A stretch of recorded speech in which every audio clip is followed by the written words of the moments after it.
കാസർഗോഡ് ജില്ലാ കോടതിക്ക് ബോംബ് ഭീഷണി. ഇമെയിൽ വഴിയാണ് ഭീഷണി സന്ദേശം എത്തിയത്. ജീവനക്കാരെ പുറത്തിറക്കി പരിശോധന നടത്തും. ഇരിക്കാത്ത സാഹചര്യം വന്നപ്പോൾ എല്ലാവരും ഇങ്ങനെ എന്താ സംശയം തോന്നിയപ്പോഴും പോലീസുകാർ ഡോഗ് സ്ക്വാഡുമായിട്ട് വരാന്തയിലൊക്കെ വരുന്നത് കണ്ടത്. അപ്പോൾ അന്വേഷിച്ചപ്പോഴാണ് മനസ്സിലായത് ഒരു ബോംബ് ത്രെട്ട് കോടതിക്കുണ്ട്. 11:15 വരെ 1:15 വരെ ഭീഷണിയുണ്ട്. തമിഴ്നാട്ടിലെ ഒരു മെയിലാണ് വന്നത്. കോർട്ടിലെ ഔദ്യോഗിക മെയിലിലേക്കാണ് വന്നിട്ടുള്ളത്. അപ്പം സ്വാഭാവികമായിട്ടും അപ്പം തന്നെ ഒരു 11:05 ആകുന്ന സമയത്ത് അഭിഭാഷകരെയും കോടതിയിൽ അകത്തുണ്ടായിരുന്ന മുഴുവൻ ആൾക്കാരെയും പുറത്തേക്ക് ഇറക്കി. പിന്നെ വിശദമായ പോലീസ് പരിശോധന നടത്തി. ഇപ്പം എല്ലാ കോർട്ട് ഹാളിലും അതുപോലെ ഓഫീസ് റൂമിൽ കോടതി ബിൽഡിംഗ് മുഴുവൻ ഡോഗ് സ്ക്വാഡ് പരിശോധിച്ചു, പോലീസുകാർ പരിശോധിച്ചു. ഇപ്പം ബോംബൊന്നും ഇല്ലയെന്നാണ് അവർ മനസ്സിലാക്കുന്നത്. ഇപ്പം അഭിഭാഷകരെയും അതുപോലെ കോടതി സ്റ്റാഫിൻ്റെയും ജുഡീഷ്യൽ ഓഫീസർമാരൊക്കെ അകത്തേക്ക് അയറ്റിയിട്ടുണ്ട്. ഇപ്പോൾ എത്ര മണിക്ക് സിറ്റിംഗ് തുടങ്ങുമെന്ന് അറിയില്ല. എല്ലാവരും ഇവിടെ പുറത്ത് വെയിറ്റ് ചെയ്യാണ് കോടതി പറഞ്ഞ സമയത്ത് അകത്തേക്ക് ഇറക്കാൻ വേണ്ടിയിട്ട്. ഷഫീഖ് നസ്രുള്ള കാസർഗോഡ് നിന്ന് വിവരങ്ങൾ നൽകാൻ അയച്ചിരുന്നുണ്ട്. ഷഫീഖ്, ഇത് എപ്പോഴാണ് ഈ സന്ദേശം ലഭിക്കുന്നത്? പരിശോധന പൂർത്തിയായ ഒരു വ്യാജ സന്ദേശമായി കരുതാമോ?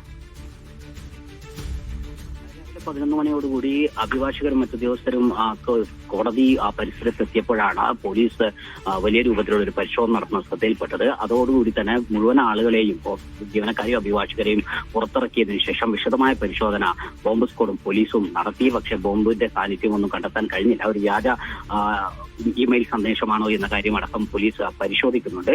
ഇപ്പോൾ ലഭിച്ചിരിക്കുന്നത് liberation organisation, Tamil liberation organisation TLO എന്ന സംഘടനയുമായി ബന്ധപ്പെട്ട ഒരു ഇമെയിലാണ് എന്ന് അവകാശപ്പെട്ടുകൊണ്ടാണ് അവർ കോടതി പരിസരത്ത് ബോംബ് സ്ഥാപിച്ചിട്ടുണ്ട് എന്നാണ് സൂചിപ്പിക്കുന്നത്. ഇതിൽ 3 RDX IEDകളാണ് സ്ഥാപിച്ചത് എന്നും അതിൽ ഇമെയിലിൽ പറയുന്നുണ്ട്. കോടതി കെട്ടിടത്തിന്റെ പ്രധാന സ്ഥലങ്ങളിൽ സ്ഥാപിച്ചിട്ടുണ്ട് എന്നാണ് ഇമെയിൽ വഴി അറിയിച്ചിരുന്നത്. ഉച്ചഭക്ഷണ സമയത്തോ അല്ലെങ്കിൽ കോടതി കെട്ടിടത്തിന്റെ വളരെ അടുത്തോ ഈ റിമോട്ട് കൺട്രോൾ ഉപയോഗിച്ച് ഇത് പൊട്ടിക്കും എന്ന സ്വഭാവത്തിൽ ആണ് ഇമെയിൽ സന്ദേശത്തിലുള്ളത്. അതിന്റെ അടിസ്ഥാനത്തിലാണ് ഇപ്പോൾ പോലീസും സ്ക്വാഡും വലിയ രൂപത്തിലുള്ള ഒരു പരിശോധന നടത്തി. മുഴുവൻ ജീവനക്കാരെയും പുറത്ത് നിർത്തിയതിനു ശേഷമായിരുന്നു പരിശോധന നടത്തിയത്. പരിശോധനയിൽ ഒരു സാന്നിധ്യവും കണ്ടെത്താൻ കഴിഞ്ഞിട്ടില്ല.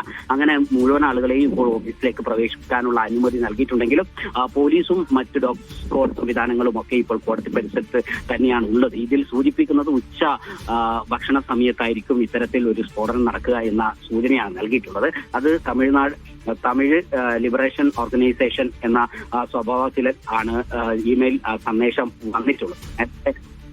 ഇതുമായി ബന്ധപ്പെട്ട് വിവിധ സ്ഥലങ്ങളിൽ കോടതികളിലേക്ക് ഭീഷണി സന്ദേശങ്ങൾ എത്തിയിരുന്നു എന്നാണ്. ഇമെയിൽ വഴിയാണ് ഈ സന്ദേശം എത്തിയിട്ടുള്ളത്. തമിഴ്നാട് DMK അനുയായികളെയും അത് കോടതിയിൽ ജയിലിൽ അവരെ പീഡിപ്പിക്കുന്നുണ്ട്. ഇത് ഒഴിവാക്കണം എന്നൊരു സന്ദേശവും ഈ ഇമെയിൽ വഴി സൂചിപ്പിക്കുന്നുണ്ട്. അത്തരത്തിൽ അവരെ ബുദ്ധിമുട്ടിക്കുന്നുണ്ട്. അതിൽ ഉള്ള ഒരു സന്ദേശമായിട്ടാണ് ഈ ഇമെയിൽ വഴി നൽകിയത് എന്നതാണ് ഇപ്പോൾ അതിൽ സൂചിപ്പിക്കുന്നത്. അതുമായി ബന്ധപ്പെട്ട പരിശോധനകൾ പൂർത്തിയാക്കി.